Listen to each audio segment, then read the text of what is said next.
네, 이번 고위급 회담에서는 3차 남북 정상회담의 일정과 시기를 논의합니다. 그리고 4.27 판문점 선언 이행 상황 점검이 이뤄질 예정입니다. 최근 교착 상태에 빠진 북핵 문제의 해법을 찾아낼 계기가 될지 관심을 모으고 있는데요. 정영태 북한연구소장, 문성묵 한국국가전략연구원 통일전략센터장과 함께 관련 내용 짚어보도록 하겠습니다. 안녕하십니까? 네, 안녕하십니까? 네, 안녕하십니까? 오늘 고위급 회담 조명균 통일부 장관이 방북 전에 발언이 있었는데요. 그 발언부터 들어보도록 하겠습니다.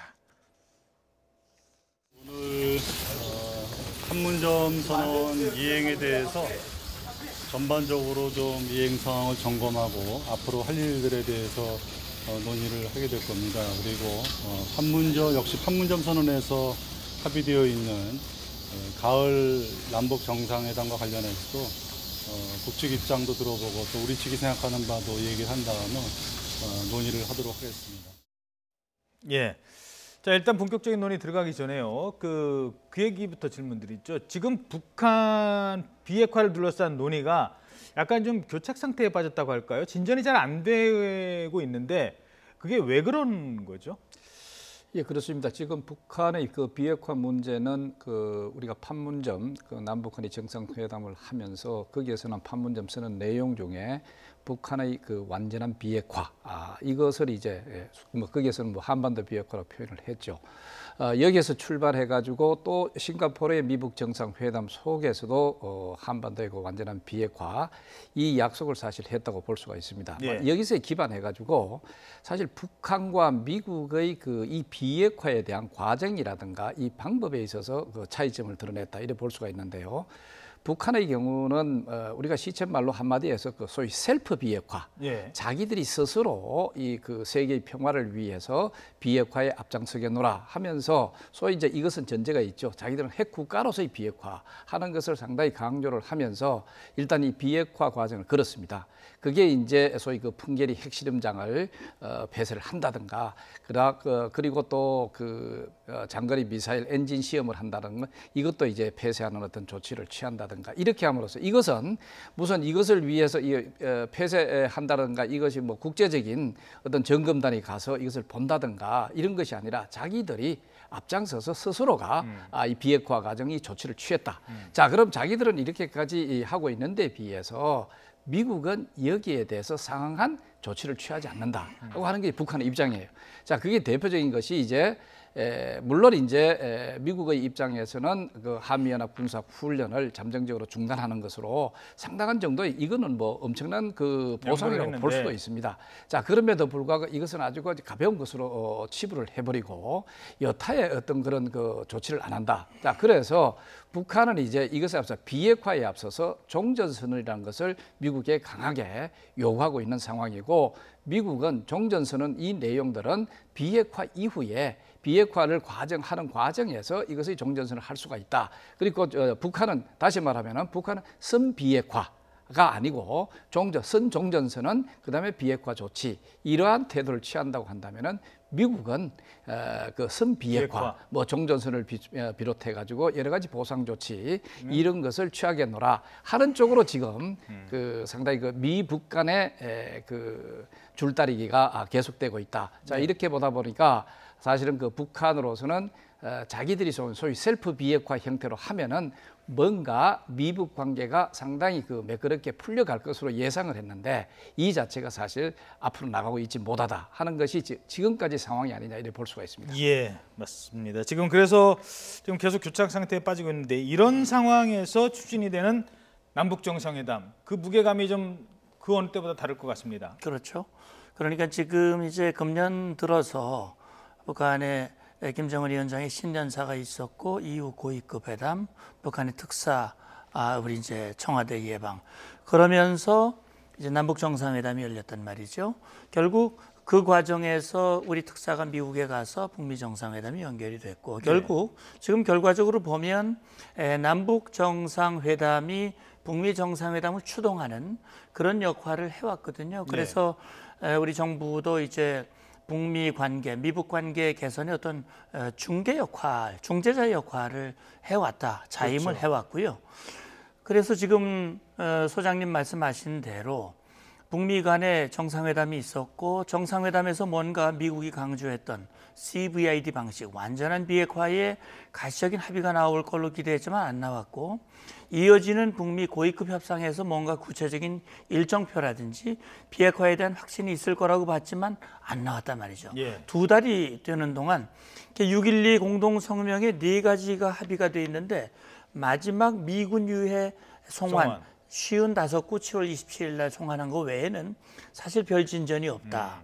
또 워킹그룹 하는 것도 제대로 안 되고 있다. 그러니까 이런 교착 상태에 있는 이런 상황에서 다시 이제 남북 정상회담을 통해서 뭔가 이 물꼬를 터보자라고 하는 것이 우리 정부의 입장이기도 하고 북한 김정은 위원장도 지난번 5월 달에 한번 그런 기억나십니까? 이 트럼프 대통령이 정상회담 한번 연기한다. 그러니까 급하게 이 번개 미팅을 통일각에서 한 적이 있었는데 그래서 이번 정상회담을 통해서 뭔가 지금 꼬여있는 실타래가 풀릴 수 있을는지 그런 부분이 현재 관심의 대상이 되고 있는 거지요. 예, 알겠습니다. 거기에서 좀 추가를 하면은 예. 이번에 그 고위급 회담의 특색 자체는 물론 이제 북한은 이번에 이제 우리가 그 판문점 선언 이후에 그 여러 가지 그 합의를 본 게 있습니다. 그 이행 조치에 있어서 특히 대북 경제 지원과 관련된 또 협력과 관련된 뭐 이런 문제를 너무 지지부진하다. 뭐 예. 이런 것들이 주요하게 제기되면서 동시에 앞으로 이제 우리 문장관께서 얘기해 주신 대로 앞으로 이게 그 미북 간의 이 핵 협상 자체가 풀리지 않으니까 남한 정부가 우리 한국 정부가 좀 더 적극적으로 미국을 좀 추동할 수 있는 어떤 그런 형태로 뭔가 이번에 요구한다 하는 것이 좀 더 그 특색이라면 특색이라고 할 수 있겠죠. 예, 알겠습니다. 자, 이제 남북 정상회담이 과연 그렇다면 뭐 오늘 곧 나올 것 같습니다만 언제 어디서 적어도 뭐 평양일 가능성은 좀 높지만 지금 어떻게 전망하십니까? 네, 청와대 대변인도 그런 발표를 했지요. 그동안 남북 간의 공식 비공식 물밑 또 협상들을 통해서 서로 입장들을 조율을 했다. 이미 4.27 판문점 선언에는 올 가을 평양에서 정상회담, 문재인 대통령이 평양을 방문하도록 합의가 이미 돼 있습니다. 예. 그런데 지금 시기가 좀 예상보다 앞당겨지고 있지 않습니까? 그렇죠. 가을이라고 말하기에는 아직은 많이 덥고 시기적으로도 아직은 가을이 아닌데 오늘 뭐 북측 리선관 조평통위원장은 조명군 장관과 환담 과정에서 가을이 성큼 다가왔다. 이런 얘기를 했는데 아마 빨리 정상회담을 하자 아마 그런 뜻인지도 모르겠습니다. 현재 나와 있는 내용은 시기는 8월 말 또는 9월 초라고 얘기가 되고 있고요. 장소는 평양일 가능성이 높다.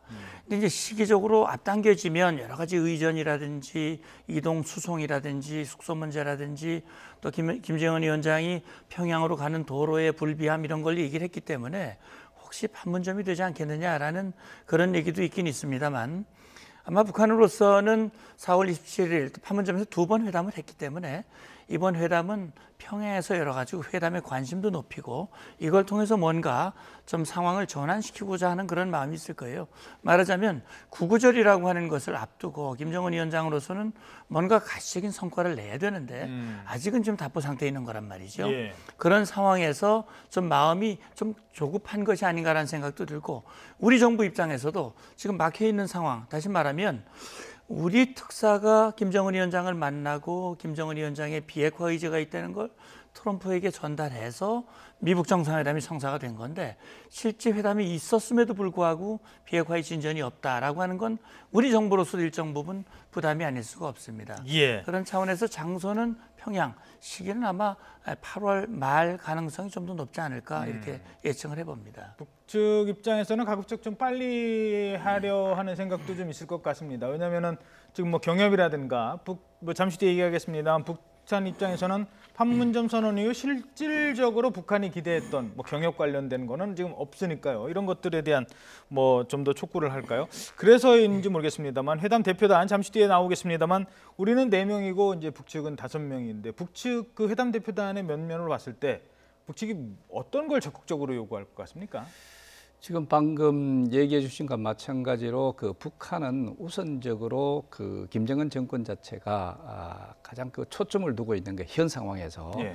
경제 정책의 일정한 정도의 성과 이것을 구구절 이전에 뭔가 내놔야 되겠는데 이것은 사실상 이 남북한 관계에 있어서 뭐 도로 연결이라든가 철도 연결이라든가 이런 것들의 그 합의 이후에 그 이행 사항 자체가 좀 구체적으로 예. 나온다면은 그것이 상당한 정도의 적이 되지 않겠느냐, 나름대로 그 업적이 되지 않겠느냐, 뭐 이런 차원에서 이번에도 보면은 물론 정상회담 개최에 방점이 가는 것이긴 하지만 우리가 우려가 하나 가는 것이 있는 것이 정상회담을 또 뭔가 하나의 수단으로 협상 수단으로 아하. 활용할 가능성을 좀 넌지시 비춘 측면도 있겠다.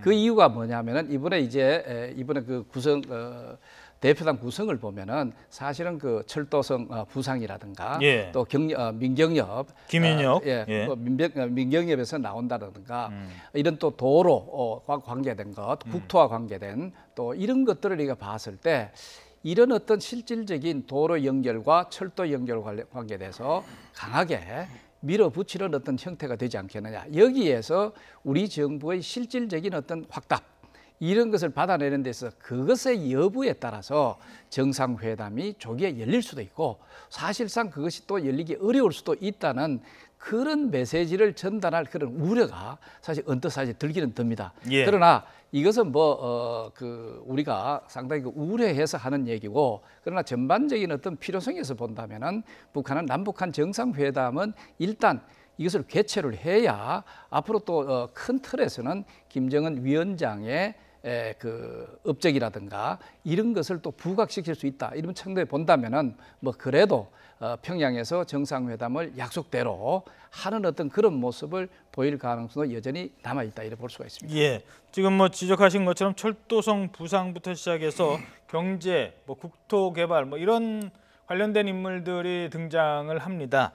게다가 뭐 또 보시겠습니다만 우리 민족끼리의 그 논평을 보면 북측이 상당히 지금 좀 뭐 몸이 달았다고 할까요? 뭐 좀 우리한테 불만을 나타내고 있습니다. 판문점 선언이 됐는데 왜 남측에서 뭔가 지원을 안 해주느냐 뭐 이런 지금 얘기를 하고 있거든요. 한번 보도록 하겠습니다. 판문점 선언 채택 100일이 지났는데 이행에 진전이 없다. 미국의 대북 제재 책동과 그에 편승한 남측의 부당한 처사가 문제다. 이렇게 얘기를 했습니다. 그런데 우리 측 입장에서는 지금 비핵화가 잘 안 되고 있는데 비핵화는 별개로 경협만 앞장서서 나갈 수는 없는 노릇 아니겠습니까? 그럼요. 그건 뭐 북한도 모르지 않을 겁니다. 그러니까 저도 이제 그런 부분이 우려가 되는 겁니다. 말하자면 북한이 4월 21일 날 노동당 전원회의를 열어서 이제 경제핵 병진 노선의 완성을 선언하고 핵 보유국으로 이제 입장을 다시 한번 확인을 했죠. 예. 그리고 이제 그동안 뭐 핵무력을 완성했기 때문에 뭐 풍계리 핵실험장이라든지 미사일 발사장은 이 사명을 다 했다. 그래서 이거 해체하겠다라고 스스로 밝혔어요. 스스로 밝힌 걸 지금 하고 있는 것뿐입니다. 다만 그러니까 지금 북한이 판문점 선언이 13개 항이 합의가 됐을 때 저도 이 자리에서 그런 얘기를 했던 것이 기억이 나는데 사실 비핵화와 관련해서는 완전한 비핵화가 공동의 목표임을 확인하는 정도에 그쳤을 뿐이고 예. 경제협력과 관련된 내용은 잔뜩 들어있단 말이죠. 예. 그러면 결국 이 판문점 선언이 제대로 이행이 되려면 비핵화가 돼야 경제협력도 되고 종전선언도 가능한데 이 비핵화, 다시 말하면 이 가장 중심고리인 이것이 안 풀리면 예. 다 안 된다는 걸 북한도 알기 때문에 예. 저는 이걸 계기로 해서 뭔가 남측을 압박해서 제재의 고리를 느슨하게 만들고 그렇게 해서 한미 공조와 국제 공조를 느슨하게 하려고 하는 어허. 그런 의도, 불순한 의도가 담겨져 있는 것이 아닌가 저는 그런 생각도 합니다. 예. 알겠습니다. 자, 몇 가지 좀 더 살펴봐야 돼서요. 조금 짧게 말씀 이제 부탁드리겠습니다. 또 하나 지금 문제가 되는 게 아까 지적하신 종전선언입니다. 북한이 계속 종전선언에 매달린다고 할까요? 집착한다고 할까요? 종전선언부터 하자. 비핵화는 그 다음이고 일단 종전선언부터 하자. 그러면 우리가 뭐라도 하겠다라고 하는데 왜 종전선언을 선 조건으로 이렇게 내거는 겁니까? 사실 그런 그 협상 행태에 있어서 대표적인 것이라고 볼 수가 있는데 북한으로서는 그게 바로 뭐냐 정치적 선언과 같은 정치적 합의와 같은 것을 먼저 이뤄내 놓고 그 합의를 중심으로 그 상대편을 공격하는 어떤 그런 그 행태라고 볼 수가 있습니다. 일반적인 행태라고 볼 수가 있습니다. 이번 경우도 마찬가지로 종전선언을 한다는 건 사실은 정치적인 어떤 합의라든가 선언이라고 볼 수가 있게 되겠죠. 예. 사실상 이것이 법적인 의미를 갖기 위해서는 선언만 갖고 안 되거든요. 안 되죠. 이것이 그 양측의 뭐 평화협정을 체결한다든가 이런 것이 연결돼야 할 텐데 종전선언에 그것은 그 우선하고자 하는 것은 역시 정치적 선언, 이 합의를 우선한다. 자, 그럼 이 합의를 우선해 놓고 사실 종전선언을 해놓고 나면은 미국으로서는 대북 여러 가지 군사적 조치라든가 이런 움직임들 자체를 사전에 이 그 선전선동 차원에 있어서도 이것을 그 차단할 수 있는 그런 효과가 있고 그리고 또 앞으로 그 대미 핵협상에 있어서도 이것을 중심으로 자기들이 미국에 요구할 수 있는 것들이 비교적 분명해지기 시작합니다. 주로 이제 군사 안보적인 측면으로 갈 수 있을 가능성이 굉장히 문제. 크죠. 그렇죠. 그것이 뭐 미군 문제하고 미군 문제라면 뭐 우리가 극단적으로 얘기를 했을 때는 주한미군 철수까지도 얘기할 수 있는 정치적 합의의 근거를 만든다 이래 볼 수가 있겠죠. 적어도 전략 자산에 대해서 그렇죠. 얘기할 수 있고. 앞으로 미국 간의 비핵화 문제라든가 이런 것은 북한은 어디까지나 단기적인 조치, 단기적인 것으로 생각을 하지 않고 이것을 좀 더 장기적으로 이끌어가면서 미국을 제압할 수 있는 뭔가 합의를 이끌어내야 된다 하는데 그 목적이 있지 않느냐 이런 생각이 듭니다. 예. 자, 여기서 요 얘기 한번 뭐 최근에 나온 얘기는 아닙니다만 지난주였습니다만 리용호 북한 외무상이 이란을 갑니다. 이란이라는 나라는 사실 뭐 다 아시겠습니다만 미국과 핵 그 협상을 했죠. 오바마 정부 때. 그리고 이미 그 합의를 다 이뤘어요.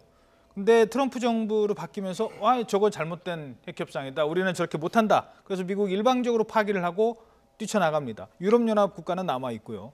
이런 상황에서 이제 리용호 외상이 거기를 가서 하는 소리가 우리가 핵은 포기하는 과정에서 핵에 대한 지식만큼은 우리는 절대 포기하지 못한다. 지식이 있으면 나중에 또 만들 수 있거든요. 지식만큼 포기하지 못한다라는 얘기를 했습니다. 이란에 가서.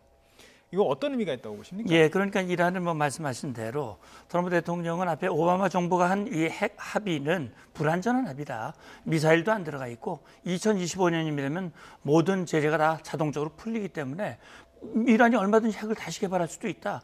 따라서 여기서 내가 탈퇴한다라면서 제재를 다시 재개했고 딱 제재가 시작되는 그 시점에 맞춰서 이용호 부상이 가가지고 이란과 북한이 동시에 미국을 향해서 포문을 열었습니다. 미국은 신뢰할 수 없다. 합의라도 안 지킨다라고 해서 말씀하신 대로 이제 우리는 미국이 우리를 향한 대북 적대 정책을 포기하지 않을 거기 때문에 핵 지식은 가져가야 된다라고 얘기를 했는데 적대 정책의 포기를 얘기하는 게 바로 종전선언입니다. 예. 그러니까 리용호 부상이 얘기한 거는 그동안 미국이 요구했던 되돌이킬 수 없는 비핵화 이거 안 받아들이겠다. 그동안 북한의 기본 입장을 다시 한번 확인하는 건데 이걸 확대 해석하면 북한은 자기들 방식의 비핵화 다시 말하면 이 완전한 CVID 방식의 비핵화는 하지 않는다. 미국과 대등한 위치에서 핵 군축을 한다라고 하는 입장을 에둘러서 표현한 것이라고 볼 수 있지. 예. 거기에서 그 이용호 외상이 그 자기들은 그 핵과 관련된 지식은 포기 못한다. 예. 하는 것을 강조했는 것은 또 이런 어떤 뉘앙스가 있을 것 같아요. 예. 뭐냐면은 자기들은 그래도 비핵화 조치. 에서 핵무기를 폐기를 한다든가 이런 조치를 미국이 잘만 한다면은 갈 수도 있다. 그러나 궁극적으로 가서 우리가 지식까지는 안 된다. 이런 식의 어떤 뭔가 던져준 것이 아닌가. 그러니까 앞으로 그 미국과의 비핵화와 관련된 실질적인 이런 협상은 가능하다고 하는 것을 넌지시 알린 어떤 그런 측면도 있겠다. 이런 생각이 듭니다. 예, 뭐 낙관적으로 볼 수도 있고 비관적으로 볼 수도 있는 것 같습니다. 시간은 없습니다만 최근에 그 북한 전문가 입장에서 요 질문을 하나 간단하게 드려야 될 것 같습니다. 북한의 석탄이 러시아산으로서 둔갑해서 오는 문제가 지금 정치권에서도 논란이 되고 있거든요. 전문가 입장에서는 이 문제를 어떻게 보십니까? 북한은 뭐 끊임없이 그 제재를 피하려고 하는 그런 그 조치를 하는 것은 이미 예상된 사실이고 또 거기에 대해서 우리가 상당히 그 주의를 환기를 해야 된다 하는 그런 측면이 사실 있습니다. 물론 지금까지 우리 정부 당국에서 이것을 우리가 좀 더 그 치밀하게 들여다 못 본 그런 어떤 잘못은 있습니다만은 사실 북한이 모든 건 그렇지 않습니까? 열도덕은 사실 피하기가 어렵습니다. 하기가 어렵습니다. 그렇기 때문에 그런 측면에 있어서 이번에 이 조치를 일단은 정부가 말하는 대로 사실 사전 포착이 어려웠다. 이런 것을 우리가 받아들인다 손치더라도 이제는 그 북한이 이러한 것과 마찬가지로 많은 어떤 제재를 피하기 위한 조치를 할 것이기 때문에 보다 더 치밀한 대비가 필요하다 하는 것을 우리가 알 수가 있습니다. 30초만 드리겠습니다.